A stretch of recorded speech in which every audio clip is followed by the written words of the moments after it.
My name is Tegan Ward, and I watched my own father's face go white at the exact moment my brother told a room full of people that I was getting nothing. Mom and Dad are giving all 8 rental houses in New York to me?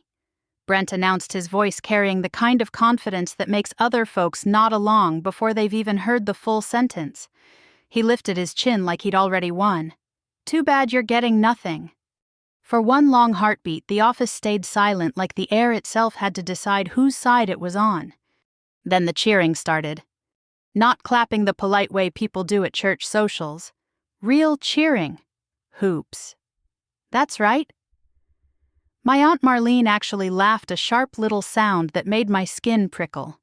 Someone, my cousin's husband, I think, whistled like we were at a football game, and my brother had just scored. I sat there with my hands folded in my lap, my purse tucked against my knees, and I felt something inside me settle. Not break. Settle. Like a door clicking shut after years of standing open in a draft. Across the small conference table, my mother stared down at her own hands. She wore her good sweater, the one she saved for holidays. My father kept his eyes on the legal pad in front of him, as if the paper might offer him a way out of the room. Brent soaked up the approval like it was sunlight. He'd always been good at that, standing in the middle of things and letting everybody else warm him. The attorney cleared his throat, but nobody heard him over the noise. His name was Mr. Klein, a man in his late 60s with thinning gray hair and reading glasses perched low on his nose. The office smelled faintly of old coffee and paper, like every lawyer's office I'd ever sat in, whether it was for a real estate closing or a friend's messy divorce. I smiled. It wasn't a happy smile. It was the kind you make when you've been underestimated so long you don't even feel insulted anymore, just tired. And that's when I said it, quietly, almost gently. Dad, you really don't know, do you?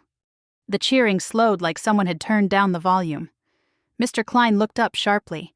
My mother's head snapped toward me. Brent's smile slipped sideways. My father finally lifted his eyes from the legal pad, and I saw something there I hadn't seen in a long time. Fear. He froze the way people do when their bodies understand something their minds haven't caught up to yet. His mouth opened, then closed. His throat worked like he was trying to swallow a stone. Brent leaned forward, his chair scraping against the carpet. Nobody barked, but his voice came out too high. What are you talking about? I didn't answer him right away. I looked at my father because this was never really about Brent. Not at the root. Brent was the loud symptom. My parents were the quiet cause. Tegan, my mother said, warning in her tone, please. That word please hit me the way it always did. Like I was 13 again, and she was asking me to be the easy one so life would run smoother for everybody else. I'd been the easy one my whole life. The attorney shifted in his chair. Perhaps he said carefully we should proceed in order. But Brent wasn't listening. You always do this, he snapped at me. You sit there with that face like you're better than everyone. You didn't even come to New York half the time. You were in your little townhouse. My little townhouse, I repeated softly, still watching my father. It wasn't a townhouse. It was a 2-bedroom condo off Route 9 bought on my own after my divorce, with a leaky kitchen faucet I kept meaning to replace. I didn't correct him. I rarely corrected Brent. He loved the sound of his own version of things. The truth was, I'd been in New York more than he'd ever been. I was the one who drove my parents to Albany Med when Dad's blood pressure spiked. I was the one who spent Saturday mornings in coveralls at one of the rentals in Kingston scraping peeling paint because the city inspector had threatened fines. I was the one who kept a folder in my glove compartment labeled taxes, properties, because if I didn't, nobody would. But I hadn't been doing those things for applause. I'd been doing them because the houses were my parents' life's work, because they were aging, because somebody had to. Brent had come home just often enough to flash a grin and take credit for being the good son who visits. And in our family, that had always been enough. Mr. Klein opened a file folder and slid a paper toward my parents. Mr. and Mrs. Ward, he said, this is the inventory of assets as of last quarter, as we discussed. Don't as we discussed me, Brent cut in. Just tell her what I'm getting. My father flinched at Brent's tone. He didn't say anything. That was the pattern. Brent pushed. Dad retreated. Mom smoothed it over. And I swallowed whatever I felt and made sure the roof didn't cave in. I glanced around the room. The inheritance meeting had turned into a little audience. Aunt Marlene sat with her arms crossed, eyes bright with judgment. My cousin Lacey, who lived 2 counties away and never once offered to drive my mom to physical therapy, held her phone like she might record something. Even Brent's wife Shayla had come wearing expensive boots and a satisfied smile, as if she'd already mentally redecorated the rentals. It was so ordinary, the whole thing, not some mansion drama, just a small office, a family that never learned to speak honestly, and money that had turned love into a scorecard. Mr. Klein looked at me again, then at my father, and seemed to choose his words like he was selecting brittle ornaments from a box. "Tegan," he said, "would you like to explain what you mean?" My mother's eyes widened. "Explain," she whispered. Why would she explain? Because they hadn't told anyone, not even Brent, not fully, not clearly. Because my parents believed in keeping peace even when peace was just quiet resentment wearing a friendly mask. I took a slow breath. "Dad," I said again softer, "did you tell Brent about the trust?" Brent's face twisted. "What trust? What are you talking about?" "There's no trust. There's just the properties, and they're mine," Dad said. My father made a small sound like a cough trapped behind his teeth. He stared at me, pleading and furious all at once, like I'd stepped onto a stage he hoped would stay dark. "Tegan," Mom said, and this time her voice shook. "This is not the place." I kept my voice even. "It is exactly the place." A silence spread over the room. The kind of silence that feels like the moment before a storm breaks, heavy, charged, unavoidable. Mr. Klein cleared his throat again. "There is," he said, "a family trust established." Brent slammed his palm on the table. "No," he shouted. "No, that's not Dad." Every head turned to my father. He looked like a man cornered in his own skin. His hands trembled just slightly against the edge of the table. And that's when Brent's confidence, his big loud certainty, finally cracked. He leaned toward me, eyes wide, voice suddenly raw. "No," what he screamed, like if he shouted it loudly enough the truth couldn't land. I held his stare and let the quiet do the work. The room didn't explode after that. It didn't need to. Everything that mattered had already cracked, and the sound of it lingered in the silence. While Mr. Klein shuffled papers and my parents stared at the table like it might give them instructions, my mind drifted backward, not because I wanted it to, but because this moment had roots, deep ones. You don't get blindsided by a brother's entitlement without years of soil packed down around it. People like to say families fall apart over money. That's not quite right. Money just pulls the cover off what's been rotting underneath. Brent and I grew up in a small house outside Poughkeepsie, the kind with aluminum siding and a narrow driveway where Dad washed his car every Sunday morning. My parents weren't rich back then. They were careful. They saved. They bought their first rental, a tired duplex near the river, when I was in high school. Mom kept index cards with tenant names. Dad fixed toilets after work. Brent left as soon as he could. College in Ohio, then a job in sales that always sounded bigger than it was. He called home with updates that were really performances, promotions that never quite came, bonuses that were always next quarter. I stayed. Not because I had no dreams, because somebody had to keep the lights on. When Mom slipped on ice one winter and broke her wrist, I was the one who drove her to follow-up appointments. When a tenant stopped paying rent and Dad didn't know how to file the paperwork, I sat at the kitchen table and figured it out. When Brent sent postcards from places with palm trees, I unclogged drains and balanced checkbooks. It wasn't heroic, it was ordinary. That's what made it invisible. By the time my parents owned 8 rental houses, they were tired. Proud, yes, but tired. And the houses were older, too. Roofs didn't care about pride. Boilers didn't care about past effort. They needed tending. I learned the rhythm of it all. Late-night calls from tenants, emergency runs to Home Depot, sitting in waiting rooms with Dad when his blood pressure climbed and he pretended not to notice. Brent came home for holidays. He shook hands with tenants like he'd built the place himself. Everyone laughed at his stories. Mom glowed when he walked in. Dad straightened his shoulders. And I watched it happen year after year. I told myself it didn't matter. That love wasn't a competition. That being reliable was its own reward. Those were nice thoughts. They were also lies I told myself so I wouldn't feel the ache. The trust that was never meant to be a weapon. It started after Dad's scare, the one that landed him in the hospital overnight. He sat in that bed pale and stubborn, and finally admitted he didn't understand half the paperwork he'd signed over the years. The lawyer, Mr. Klein, same one, suggested a durable power of attorney, then a trust mostly for taxes and continuity. Just in case, Dad said, like people always do when they're afraid. They named me trustee because I was there, because I already knew where everything was, because I'd been doing the job without the title. I didn't ask for it. I didn't announce it. I didn't even tell Brent. Not because I was hiding it, but because nobody asked and my parents said they'd handle it when the time was right. The time, it turned out, was always later. In the conference room, Brent paced like a caged animal while Mr. Klein spoke in that steady, patient voice lawyers use when they're bracing for impact. The trust was established 7 years ago, he said. All rental properties were transferred at that time. Brent laughed, a sharp, humorless sound. That's impossible. I would have known. My father rubbed his forehead. We didn't want to upset you, he murmured. There it was, the sentence that explained decades. Didn't want to upset you.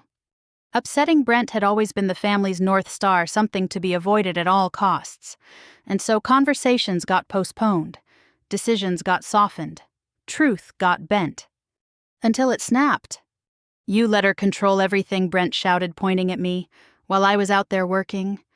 I met his gaze. I was working too, I said quietly. That landed harder than yelling ever could.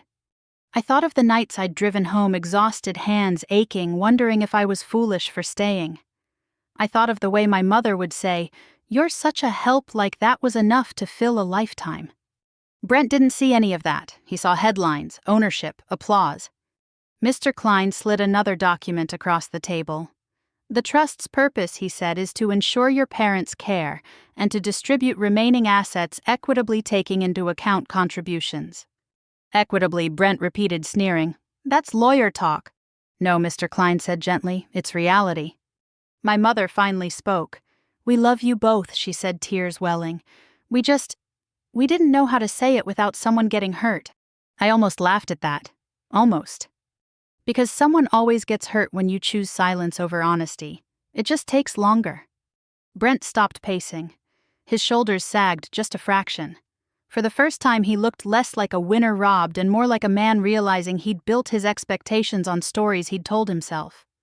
I didn't feel triumphant. I felt tired and sad and strangely relieved. This wasn't revenge the way movies make it look. There were no clever speeches, no dramatic exits. Just the slow exposure of truth, like peeling back old wallpaper to reveal cracks underneath.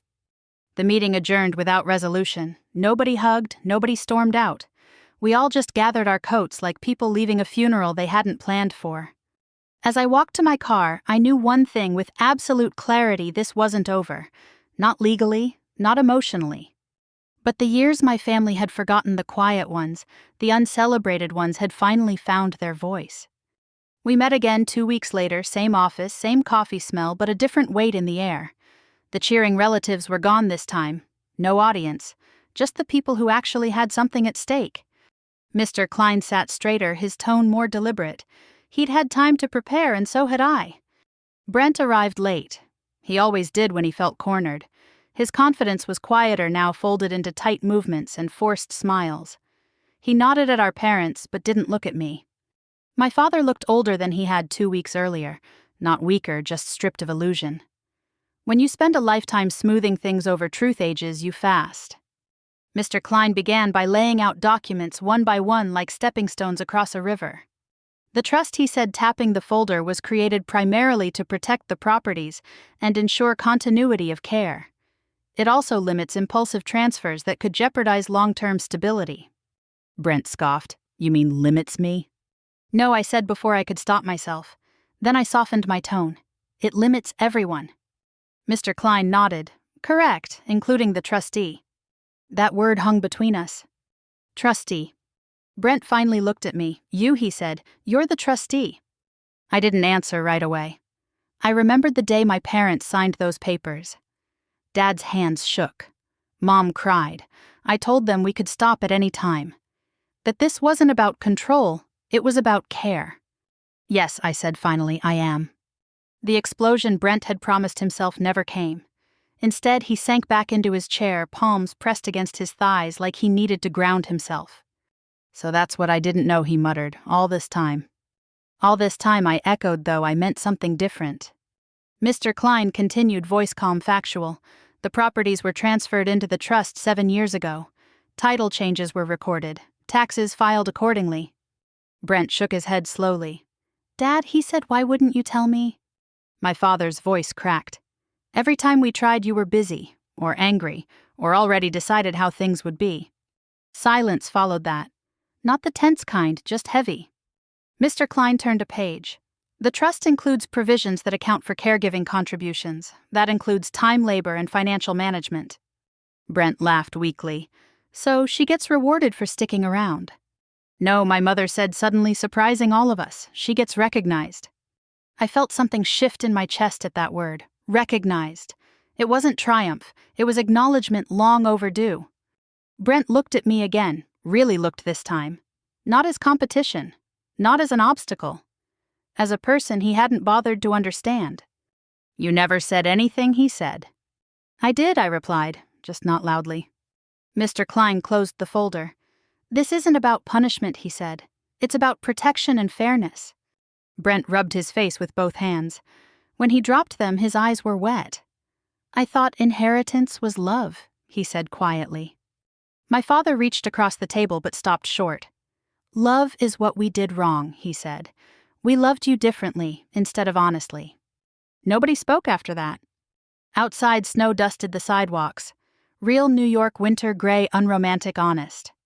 As we stood to leave, Brent hesitated near the door. Tegan, he said, not meeting my eyes, I don't know what to do with this. I thought of all the years I'd said the same thing in silence. You learn, I said, or you don't, but now you know. He nodded once. And for the first time, knowing didn't feel like power. It felt like responsibility. The weeks that followed didn't bring peace. They brought consequences. Brent stopped calling. Not just me, our parents, too. Mom left voicemails that went unanswered. Dad stared at his phone like it had personally betrayed him. Silence, once their favorite tool, had turned on them. I didn't feel victorious. I felt like someone who'd opened a long-sealed room and released air that had gone stale decades ago. Necessary, yes. Pleasant, no. The breaking point came on a Tuesday afternoon, ordinary in every way. I was at one of the rentals in Kingston dealing with a furnace that refused to cooperate when my phone buzzed. Brent's name flashed across the screen. I wiped my hands on my coat and answered. What do you want? He said, skipping hello. I'm working, I replied. What's wrong? A bitter laugh. What's wrong is that my entire life just got rewritten without my permission.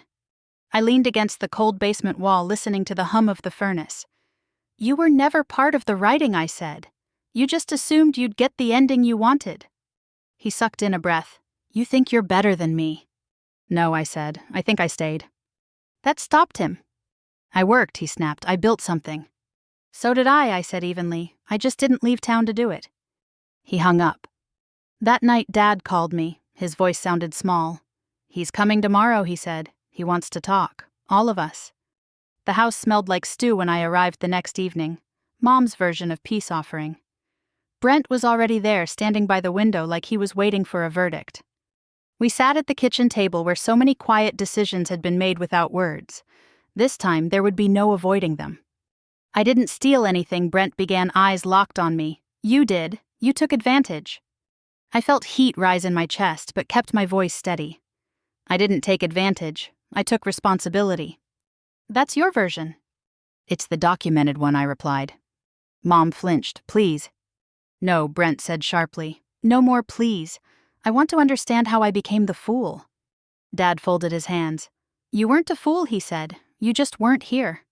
Brent turned on him. I was living my life.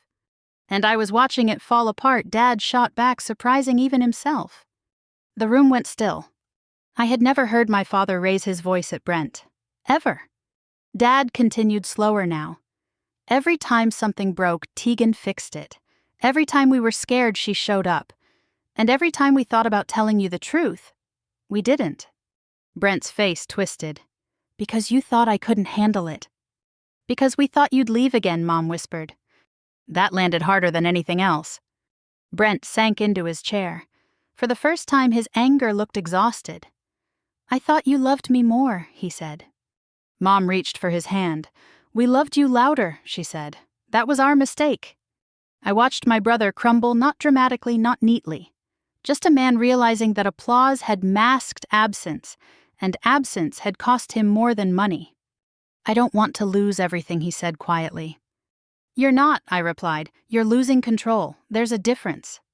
He looked at me, then really looked. "Why didn't you ever fight me?" I thought about that. About the years of swallowing words. "Because someone had to keep the family standing," I said. "And it was never going to be you." That wasn't cruelty, it was truth. Mr. Klein joined us a week later to formalize what had already shifted emotionally. The trust terms were clear. The income would fund our parents' care. Remaining assets would be distributed fairly, not equally, but thoughtfully. Brent would receive his share, just not the crown. He signed the papers with a trembling hand. When it was over, he sat back and stared at the ceiling. "I spent my life thinking loud meant strong," he said. "Turns out quiet lasts longer." I didn't smile. I didn't gloat. I felt something close to grief for the years we'd all misunderstood each other. Revenge had never been the point. Revelation was. And revelation, I was learning, comes with a cost no one really prepares you for. Nothing dramatic changed overnight. No slammed doors, no courtroom scenes, just a slow rearranging of reality like furniture being moved in a house you've lived in your whole life. The trust went into effect the way it was always meant to, quietly, methodically, without spectacle. Mr. Klein coordinated the paperwork. A property management company took over the day-to-day calls. For the first time in years, my phone didn't buzz at midnight with a leaking pipe emergency. Brent noticed immediately. "So that's it," he said one afternoon when we met to review the final statements. "You just hand it all off." "I hand off what doesn't need me anymore," I replied. "That's not the same thing." He studied the spreadsheets in front of him, jaw tight. "You get peace. I get limits." "You get boundaries," I corrected. "We all do." That was the real consequence, not loss, but structure. The trust didn't punish Brent. It simply stopped enabling him. The rental income went directly into an account designated for Mom and Dad's care. Their prescriptions, home health visits, repairs on the house they still lived in. Things that don't sound dramatic until you need them. Brent still received distributions. Smaller than he'd expected. Larger than he deserved, if we were being honest. But fairness isn't about scoring points, it's about sustainability. One evening he showed up at the house unannounced. Mom was in her recliner half asleep. Dad watched the news with the volume too loud. "I want to help," Brent said, standing awkwardly in the doorway. Dad muted the TV. "Help how?" Brent hesitated. "I don't know, I just want to be useful." I watched my parents' faces. Hope flickered, cautious and fragile. "Come with me tomorrow," I said. "We're meeting the property manager." Brent frowned. "Why?" "Because understanding is better than entitlement," I replied. The next day he listened while the manager explained expenses, vacancy rates, maintenance cycles, real numbers, real responsibilities. Brent didn't say much. He just nodded. Afterward he let out a long breath. I had no idea he admitted. "That's the difference," I said. "Now you do." It wasn't redemption, it was education. Slowly, Brent began showing up not to claim but to contribute. He drove Mom to appointments. He fixed a loose step without asking for praise. He learned clumsily at first what quiet responsibility looked like. One night, sitting at the kitchen table, he said I thought being the favorite meant being loved more. I folded a dish towel. It just meant being protected from consequences. He swallowed hard.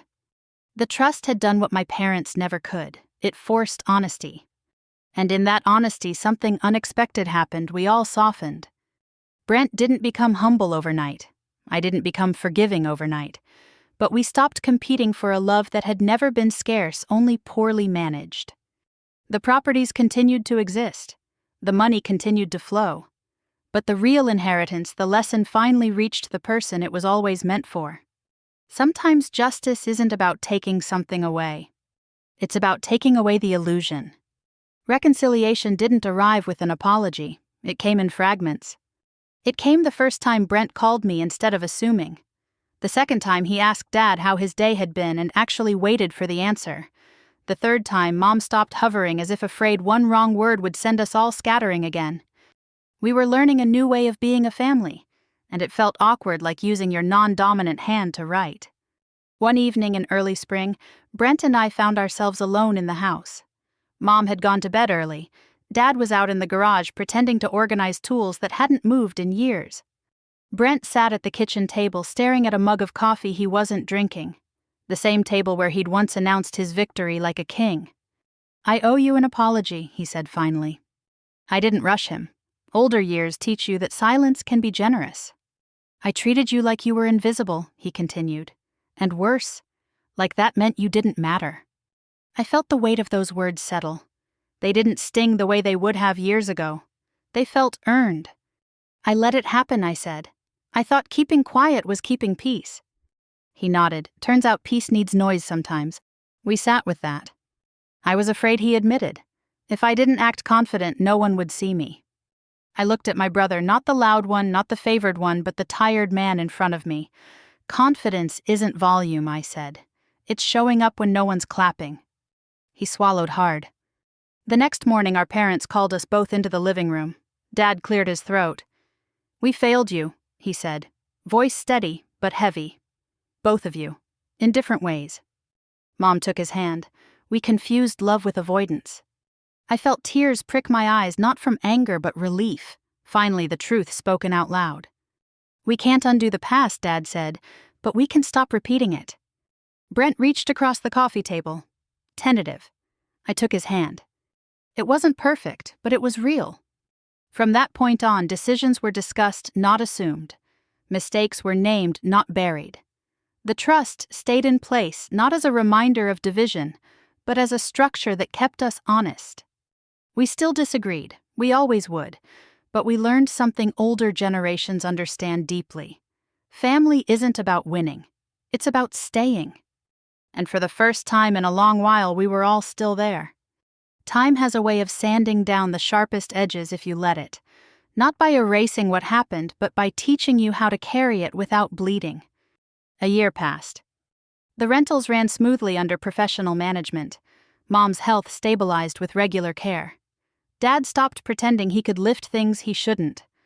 The house felt quieter, not empty, just calmer, like a lake after a storm finally settles. Brent didn't transform into a saint, neither did I, but we found a rhythm that didn't depend on comparison. He showed up for Sunday dinners. He learned which medications Mom took in the morning and which at night. He listened more than he talked, which might have been the hardest inheritance of all. One afternoon, we sat on the back porch watching leaves drift down like slow confessions. "I used to think you were lucky," Brent said suddenly. I raised an eyebrow. "Lucky?" "That you stayed, that you didn't have to chase things." I smiled, not unkindly. Staying is its own kind of chase. He nodded. "I see that now." Our parents joined us, moving slower than they used to, but together. Dad carried a stack of old folders he'd insisted on sorting himself. He placed them on the table between us. "These are yours," he said to me. "All the records, the notes, everything you kept track of." I looked at the stack and then at him. "You don't need to hand them over," I said. "I know," he replied, "but I want to acknowledge what you did." That word again. Acknowledge. For older generations especially, acknowledgement is rarer than money, and far more valuable. Later that evening, after Mom went inside, Dad lingered beside me. "I thought I was protecting everyone," he said quietly, "but I was just delaying the truth." I placed my hand over his. "You did what you knew how to do," I said. "Now we know better." That's the thing people don't talk about enough, how knowledge changes responsibility. Once you see clearly, you can't go back to comfortable ignorance. I sometimes think about that first meeting. The cheering, the confidence, the way silence nearly cost us everything. If there's a lesson here, one worth passing on, it's this. Estate planning isn't about assets, it's about conversations.